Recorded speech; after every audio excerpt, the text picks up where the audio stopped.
चाहती हूँ, ये तुम्हारे बाप दादाओं की रियासत नहीं है जो तुम मुझे डरा के धमका के यहाँ से बाहर भेज दोगे।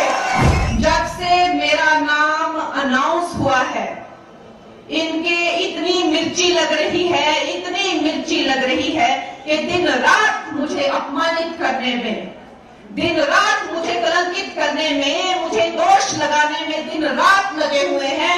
नवरात्रों में भी इनको चैन नहीं है। जैसे मेरी बहन धनेश्वरी जी ने कहा कि एक बड़ा पप्पू है दिल्ली में, लेकिन हमारे यहाँ पे भी एक छोटा पप्पू है।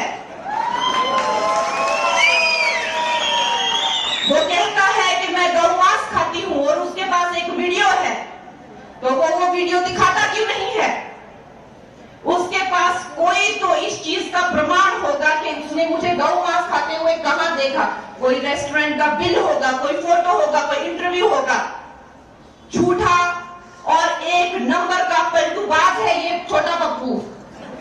लेकिन आप इससे उम्मीद ही क्या कर सकते हैं जब इसका सीनियर बड़ा पप्पू कहता है कि हमें शक्ति का विनाश कर देना है।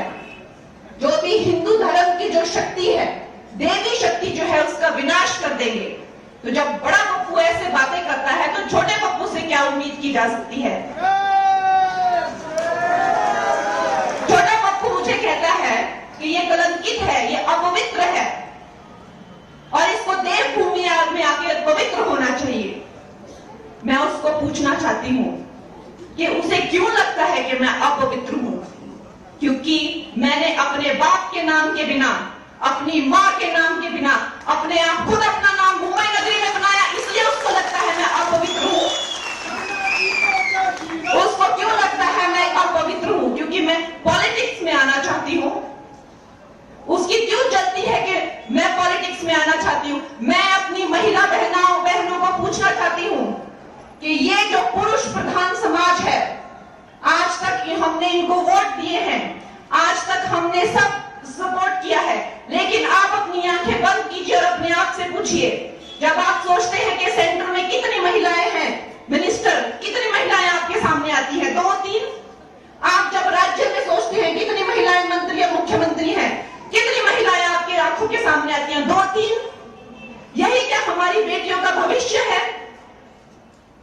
आज जब मैं पॉलिटिक्स में, ये पुरुष प्रधान समाज में, अगर आपके मनाली की बेटी, अगर आपके मंडी की बेटी अपना छोटा अस्तित्व ढूंढ रही है, अपनी छोटी सी जगह ढूंढ रही है, तो उसमें भी उन लोगों को मिर्ची लगती है। तो ये चाहते क्या है कि हमारी बेटियां पॉलिटिक्स में आए ही नहीं? क्या ये पॉलिटिक्स जो है सिर्फ और सिर्फ पुरुषों के लिए ही रह जाए? एक तरफ ये पुरुष हैं और एक तरफ हमारे मोदी जी हैं, जिन्होंने महिलाओं को 33% आरक्षण दिया पॉलिटिक्स के लिए। आज मैं ये सब पप्पुओं को, जो भी है, जो मुझे धमका रहे हैं, मैं चुनौती देती हूं कि ये तुम्हारे बाप दादाओं की रियासत नहीं है जो तुम मुझे डरा के धमका के यहां से बाहर भेज दोगे।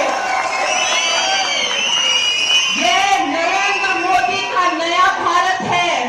यहां एक छोटा सा गरीब माँ का बच्चा जो चाय बेचता था रेलवे स्टेशन पर, आज वो इस धरती का, इस देश का सर्वोच्च नायक है, सर्वोच्च प्रधान है, सबसे बड़ा प्रधान सेवक है। ये वो भारत है। मैं गरीब घर की बेटी, मैं ये चुनाव जीतूंगी, लड़ूंगी और बार बार जीतूंगी।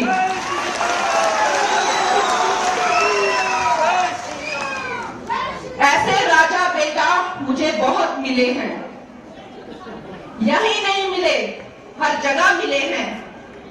फिल्म इंडस्ट्री में भी इन राजा बेटाओं को मुझसे बड़ी प्रॉब्लम थी। वहां पे महिलाओं का शोषण करने का प्रचलन था, लड़कियों को इस्तेमाल किया जाता था, चुप करा के भगा दिया जाता था। इसके खिलाफ जब मैंने आवाज उठाई तो यही वंशवादी, यही परिवारवादी कुछ पप्पू जो शराब और ड्रग्स के नशे में धुत रहते हैं, इन्होंने मुझे डराया, मुझे धमकाया, यहां तक कि मुझे नोटिस भेजा और मुझे जेल में डालने की कोशिश की। लेकिन मेरा कुछ नहीं बिगाड़ सके। इन्होंने मुझे खत्म नहीं किया, मैंने अपनी फिल्मों से हीरो ही खत्म कर दिए।